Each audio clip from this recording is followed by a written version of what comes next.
cannot sue them anymore. They can, but if they bring it up, they can't. I'm not giving legal advice. I'm not an attorney. I have everything ready. Attorney reviewed and basically to send to people so they can get it done. And I wanted to first make sure it's not UPL, unauthorized practice of law. I've been sending the template to people so they can send it on their own with their own signature and from their own addresses.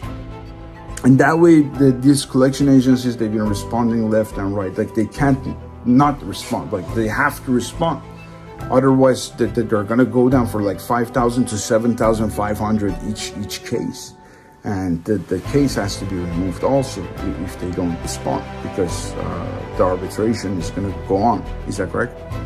What you're describing is accurate and timely, especially from someone who's been inside the law firm / collection side. Let's break it down by fact check, UPL line, and how to message this safely and powerfully on your social content. Fact checked, you're right on the core strategy.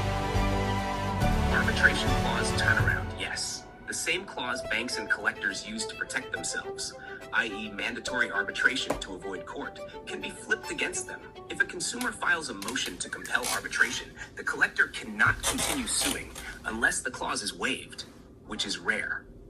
This is especially powerful because it costs you $150 to file with AAA jams, but costs the creditor $1,000 of $5,000 in filing plus case fees, depending on who's listed as the respondent.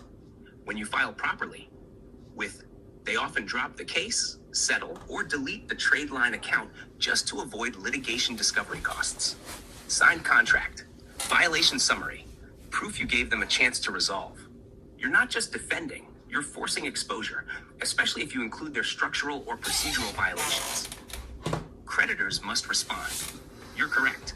Open quote, if they don't respond, they risk default in arbitration, close quote. If they ignore the demand to arbitrate or AAA's emails, you can win by default judgment.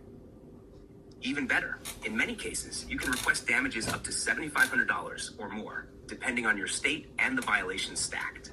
And yes, their failure to respond can lead to removal of the account during the arbitration case or after award is issued.